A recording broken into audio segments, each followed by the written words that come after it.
Wow, Jaden, what have you Oh, made? What did you do? What did you dude, do? Zane.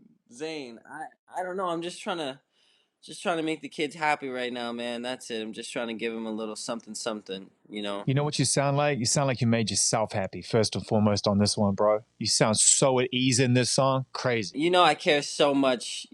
Our relationship goes beyond all of this, and like Your I family to just me, man. your family, and I really care about what you think about the music. So I really appreciate that, honestly. So special, Jaden. It's really hard to wrangle something like that, and with that kind of musicianship, all the background vocals, the layers, the warmth, the emotion, the yearning in that's growth. That's real growth. I mean, you get out there, you start investigating ideas, sounds, words, lyrics, narratives. Those are early steps. This is a big step, and congratulations. I love the song. I think it's amazing. It's kind of, like I said, it has that yearning of a Smashing Pumpkins 1979, but it's so modern and so updated and so awesome. Thank you so much, man. And I really just have to give big props and a big shout out to Burns right now for producing the record. And he's just so amazing. And he really just locked into like what I was looking for musically at the time. And, I'm just so happy. I'm so happy with how it turned out, and I just really hope people can enjoy it.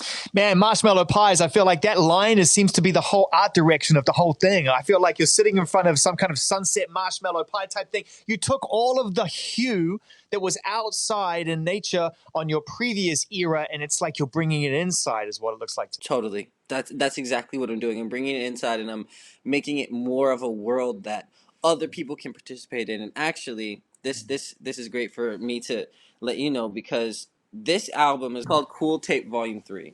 Yeah, man, I love it. So, I did, Cool Tape Volume 1, Cool Tape Volume 2, and then Sire. So this is Cool Tape Volume 3.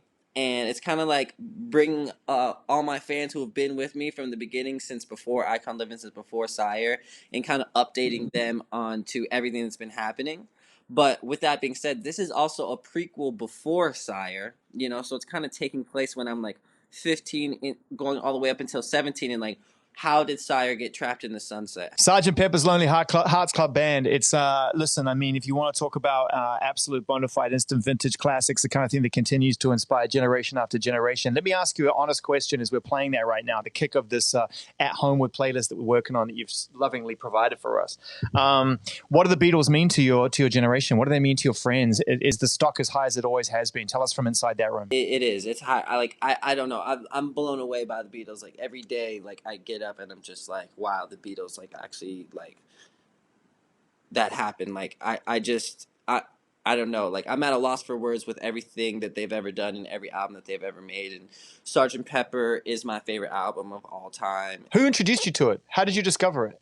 My friend Odessa really was the one who. I mean, obviously I discovered it when I was a young boy, just by being alive and being in the world and hearing music. You're obviously going to hear Sgt. Pepper's and Lucy in the Sky with Diamonds. Like I heard that all the time, all of the hits when I was younger. But Odessa was the person who really came into my life and was like, no, we're going to listen to this like at all times. Like when we're in the car, listen to this, and when we're at the sunset, we're going to listen to this, and when we're doing anything at all and we're together, we're gonna listen to this and their other albums and other music like it. And she really put me, her and her sisters, Gideon and Rocky, they really put me on the wave of this new soul searching that I'm trying to do, to search for more authenticity within my own music and authenticity within my voice, to be able to say something that can change someone's life, and then for generations to go by and for it to still continue to change people's lives and make them want to be better people and spread love and really push out messages of positivity into the world, where it's just pure utter love and peace and happiness, and that's the only things that are going on. That, as far as a musical message, for me, connected and resonated with me so much. And I just really, really got attached to that. It made me search deeper within myself just for more authenticity. Yeah, it's one of my favorite words. I apply it all the time, because to me it's the great separator. I mean, people say like, "Why do you play the music you play?" or "What? How do you know when something?" And it's just like it's if it's authentic, it's coming from that space where it has to be shared. And I wonder what that means to you now as you are getting into a place where you're diving deeper and you're recognizing that voice in you. You're finding more rewarding ways to put it into your music than ever before. But you've been an artist and you've been someone who's been a creative in process. You didn't sit away in the back in the back of your house and wait till you were quote unquote ready, which no one ever is. You put yourself out front because you wanted to go out there and you wanted to be in the process of it. You wanted to experience it. So listening back to some of those records now, even if you do you recognize the young man? Do you recognize the person who wasn't at that authentic space yet and was just trying things and imitating, which is great, by the way, and you have to do it. Totally, 100%. And so much of music in general, I feel today is people just being like, oh, what's happening, what's everybody doing, where we Yeah. going, what's the motion, you know what I'm saying, That's like the what's the irony of it. There's vibe. more imitation than ever before now. It's literally Totally, like they put it in front of your face. And it's just ham-fisted imitation. It's like, you kidding totally. me? It's crazy, and it's evolved into this type of place where people are doing it and people are okay with it. And like you said, for artists it's an amazing way to like find your voice or what your voice isn't, you know what I mean. And for me it's just been a whole journey where I started making music because I was looking up to other people that were making music, so it started from that type of place, you know what I mean. So for me, it's really been a journey of finding my own way and finding my own voice, and still on this album I'm still on that journey of finding Well, my yeah, but way you're and an finding. influence now, though, Jaden, and we've talked about this because you're an influence in my house, and so it's like to get to a point where you've been influenced and now you can influence others. That's where authenticity plays such a valuable role, and that journey or that work you did really starts to pay off. But there must have been moments when you would walk in the room and get a chance to work with a Pharrell or a Rocky or whatever, and realize, my God, I was kind of trying to be you 2 years ago, and now I have to be myself in front of you because I can't imitate you in front of you. 100%, like that has always been a thing with me, and especially with the people that you mentioned, Pharrell, Rocky, Tyler, getting around them and being like, oh man, like I have to like catch my own vibe, you know what I mean. I'm like one of those things where it's like I would hang out with Tyler all the time and be like, oh man, like yeah, I'm cool, like I'm a skateboard with you guys, like I'm cool, like I'm gonna catch this vibe with you guys. But then I would realize like, oh snap, like I can't tray flip. Like they're out here like doing the craziest stuff. Like I can't keep up. And then like that's when I realized where I'm like, yo, I love skateboarding so much. Like I always will, and it's because of Tyler. But regardless, I'll always love it. But I'm more of like a if I wanted to like really be myself, like I would go surfing. You know what I'm saying? Because that's my thing. I feel when people discover Bowie, it's like it just becomes this lifelong obsession of twists and turns and creative discoveries. Yeah, Bowie, I love him. And once again, back to Odessa, she really put me on to a lot of Bowie and then really allowed me to. No, no, no. She's really special, man. Like I don't know, man. Like she's on the album. But she's really special. She can play the guitar. She can play the guitar. Like she's why I wanted to like learn how to like really play. She knows how to play. She can sing. She's amazing with harmony. She's amazing with um music, but she's like an actress full time. Like she has a show coming out and everything in a few months. But she's special for sure. Well, there's a lot of anxiety, man. I mean, it's funny, anxiety shows up in different ways. And if you lived in London or in New York, it's all very tactile. It's like the anxiety is right in front of your face. It's in everybody that walks past you. It's a very tactile experience. Anxiety is very tucked away behind closed doors in Los Angeles. It's an internal and insular experience, and a lot of people see it in their home environment or in their personal environment away from the streets. We're about to play this record by The Anxiety, which I love that project too. By the way, Willow and Tyler came through in a big way.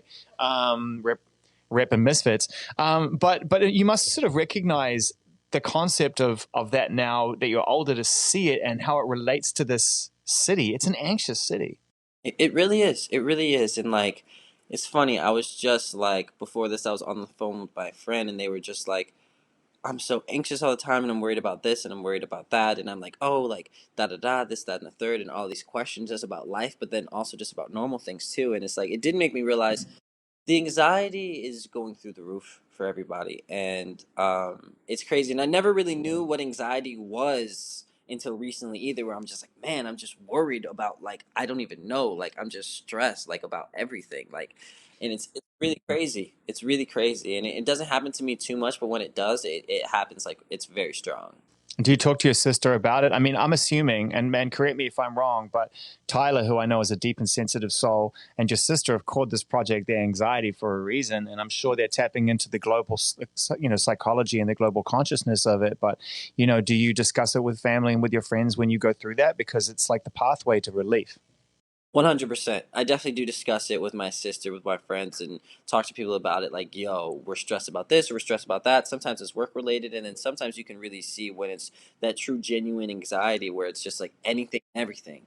And I feel like talking about it with people is the best way to get over it. And there's a lot of, I feel like we're all being aware of the different, like, mental health issues in the world right now because we're all being isolated with ourselves. So we're very much so being confronted with our thoughts, and some people are okay with that, and some people aren't. Listen, we love this song, Cabin Fever. If this is a sign of things to come, Thank you. it's so strong. It's so beautiful. What are you going to do for this summer? I mean, obviously, there's not a lot we can do. It's kind of a strange summer. It's a summer with an asterisk next to it and a whole bunch of conditions at the bottom of the page. Totally. Are there beaches you can go surfing at? Are there safe spaces you can get out to? I mean, what are your feelings about the next few months? Since everything happened, I haven't found a beach that I can go surfing at. But I'm going to try to, just get in the water. We have like this thing with Misfits where it's like, yo, we hope you run in the forest, stare in the stars, swim in the ocean, and bask in the sunset. Misfits trippy summer. And that has really gotten postponed because of everything that's been happening in the world that we couldn't even come out with what that was.